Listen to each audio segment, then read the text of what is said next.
पूरी माफी के साथ। राकेश, जो दो सवाल यहाँ पे खड़े हुए, पहला सवाल इस बात को लेकर खड़ा हो गया कि दरअसल अगर अदालत का फैसला है उसको तामील कराना है तो जाहिर सी बात है पुलिस को तो उसका पालन करना पड़ेगा, वो आएगी।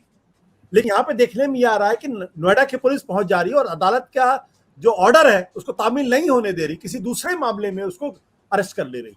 अब आप इसको कैसे आप किस नजरिए से देखेंगे? दूसरी बात, आज की तारीख में प्रोसेस ही पनिशमेंट हो गया है। फैसला कब आएगा, 20 साल बाद आएगा, किसी को नहीं मालूम।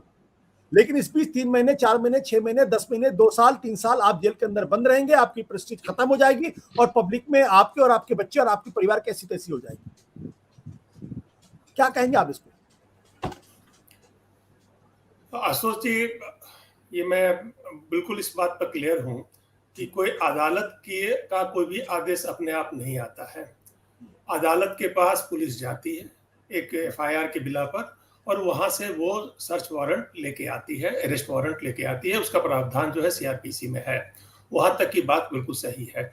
लेकिन ये इशू जो है वो इंटर स्टेट अरेस्ट का है। Inter state arrest as such कहीं सीआरपीसी में डिफाइंड नहीं है, लेकिन इसके बावजूद भी उसके गाइडलाइंस हैं। एक केस था 2019 में, Sandeep Kumar versus government of Delhi. उसमें इंटर स्टेट अरेस्ट के लिए कौन कौन से चेकलिस्ट हैं, क्या क्या उसमें कार्रवाई करनी है, वो बिल्कुल विस्तृत रूप से दिया गया है। और मुझे पूरी तरह से इस बात का विश्वास है कि कोई भी स्टेट पुलिस है वो इस बात से पूरी तरह से विज्ञ है, उसको पता है कि उनको क्या क्या करना होगा अगर वो किसी दूसरे टेरिटोरियल जुरिडिक्शन में जाते हैं। दुर्भाग्य से छत्तीसगढ़ पुलिस ने ऐसा कुछ भी नहीं किया है। मैं आपको लाइन बाय लाइन बता सकता हूं कि उसमें कहा गया है कि सबसे पहले इंटरस्टेट अरेस्ट में कि पहले आप मजिस्ट्रेट से वारंट ले लेंगे। ठीक है, उन्होंने रायपुर के मजिस्ट्रेट से वारंट ले लिया। उसके बाद उनको अपने यहाँ जो भी डेली डायरी है उसमें दर्ज करने के बाद वो दूसरे जुरिडिक्शन में पहुंचेंगे। यहाँ उनको नोएडा में पहुंचना था। नोएडा में पहुंचने के समय उनका क्या उनके रोल है बहुत क्लियर है। उनको वर्दी में होना है, उनको अपना आईडी डिस्प्ले करना है और उनको पहले लोकल पुलिस के पास जाना है। यहाँ क्या हो रहा है कि यहाँ ये 15-17 लोग छत्तीसगढ़ पुलिस के सीधे उसके घर पे पहुंच गए। ऐसा नहीं है, ये गाइडलाइन का उल्लंघन है। उनको पहले लोकल पुलिस के पास जाना था, उस लोकल पुलिस को एफआईआर दिखाना था। अगर एफआईआर अगर किसी दूसरी भाषा में है तो उसको ट्रांसलेट करके दिखाना था। उसके बाद लोकल पुलिस की मदद से फिर वो सर्च या अरेस्ट वारंट जो भी वारंट उनका है उसको एग्जीक्यूट करना था। उसका प्रोसेस है, अगर वो अरेस्ट कर रहे हैं उसके भी गाइडलाइंस है डीके बासु केस में। उसके बाद जो 100 सीआरपीसी के अंदर जो सर्च के लिए जो गाइडलाइंस है उसको पहले फॉलो करना है। उसके बाद लोकल पुलिस ही वहां पर लोकल जिसका टेरिटोरियल जुरिडिक्शन है उसके पास जाके ट्रांजिट रिमांड लेगी, जिसका प्रावधान है। सीआरपीसी में ट्रांजिट रिमांड का कोई वर्ड नहीं है, लेकिन फिर भी सीआरपीसी की जो धारा है 167(2) उसमें ट्रांजिट रिमांड के बारे में कहा गया है कि अगर एक मजिस्ट्रेट को अरेस्ट करके किसी दूसरे एफआईआर या किसी दूसरे मुकदमे में किसी दूसरे मजिस्ट्रेट के पास भेजना है उसकी क्या कार्रवाई होगी। तो वो ट्रांजिट रिमांड भी यहाँ इस केस में उत्तर प्रदेश की पुलिस को लेना था। उसके बाद वो उसको छत्तीसगढ़ के पुलिस को हैंड ओवर कर सकती थी। लेकिन यहाँ पर जो छत्तीसगढ़ की पुलिस ने काफी गलतियां की हैं। पहली गलतियां ये है कि वो पुलिस स्टेशन में नहीं गए, सीधे सीधे बगैर वर्दी के थे। उसके बाद उन्होंने एफआईआर नहीं दी, उन्होंने सूचना नहीं दी। जब वो जो एंकर थे जब उन्होंने ट्वीट किया उसके बाद ये कहा गया कि नहीं आपने ट्वीट तो करिए गया, अब उनको सूचना मिल गई। ये हास्यास्पद है। ये कानून अपने हाथ में लेके चलना चाहे किसी भी राज्य की पुलिस हो, ये दुर्भाग्यपूर्ण है। और मैं अच्छे से बता दूं कि ये इस तरह के जो अरेस्ट हो रहे हैं इसके पीछे जो अपराध है वो भी राजनीतिक कारण से है, अरेस्ट भी राजनीतिक कारण से है। क्या ये शिकायत उत्तर प्रदेश में दर्ज नहीं कराई जा सकती थी?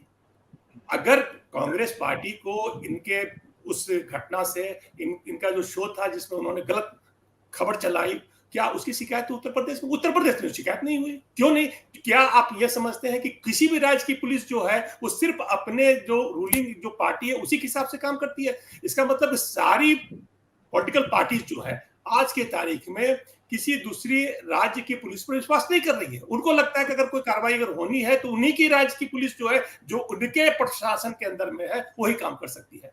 अगर सचमुच में अगर कोई शिकायत थी वो शिकायत उत्तर प्रदेश में हो सकती थी। ये तमाम जो ड्रामा है जो वहां से छत्तीसगढ़ से आ रहे हैं, सुबह सुबह 5:30 में घुस रहे हैं, इतनी चीजें करने की कोई आवश्यकता नहीं थी। बट राकेश, इसमें कांग्रेस पार्टी को क्यों जिम्मेदार ठहरे? क्योंकि पिछले दिन आपको ध्यान होगा कि जब जिग्नेश मेवाड़ी ने एक ट्वीट किया जिसमें उन्होंने नरेंद्र मोदी और जिन्होंने गांधी की हत्या की उनका जिक्र किया, तो उसके बाद एफआईआर दर्ज हुई कोकराझार में, और 1000 किलोमीटर दूर से पुलिस वहां से उड़ के आती है और अहमदाबाद में के बडगांव में जाकर उन्हें गिरफ्तार कर लेती है और वहां ले जाती है। पिछले दिनों आपको याद होगा तीसरा तलवार के मसले पे जो सुप्रीम कोर्ट ने जो टिप्पणी की थी अपने जजमेंट में, तो यहां से पुलिस उड़ के जाती है, महाराष्ट्र की पुलिस को इन्फॉर्म नहीं करती है, तीसरा तलवाड़ वहां पे लोकल पुलिस को इन्फॉर्म करती हैं, वहां कंप्लेन करती हैं और पुलिस उनको उठा के ले जाती है।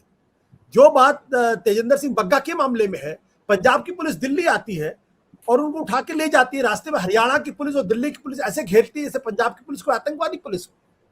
ये तो आज की तारीख में नॉर्म हो गया है। तो उसमें सिर्फ छत्तीसगढ़ की पुलिस को जिम्मेदार क्यों ठहराया जाए, कांग्रेस को जिम्मेदार ठहराया जाए?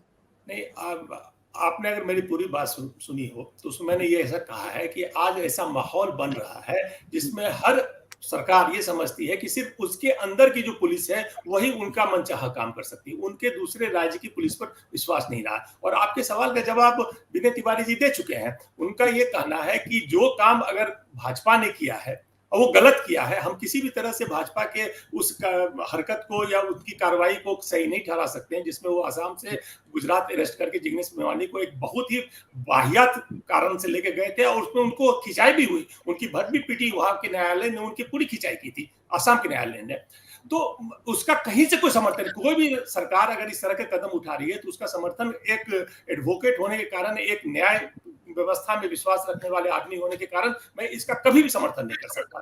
तो सवाल यह है कि अगर कोई काम अगर भाजपा कर रही है और करती रही है, उसके बारे में हम सभी लोग जानते हैं, क्या यही काम कांग्रेस को भी करना है या वही काम किसी अन्य पार्टी को भी करना है?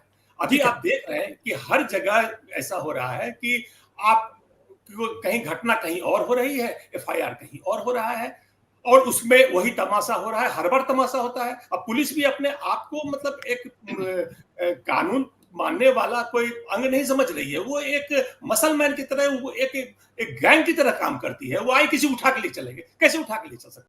सत्य हिंदी का ऐप डाउनलोड करें गूगल प्ले स्टोर पर।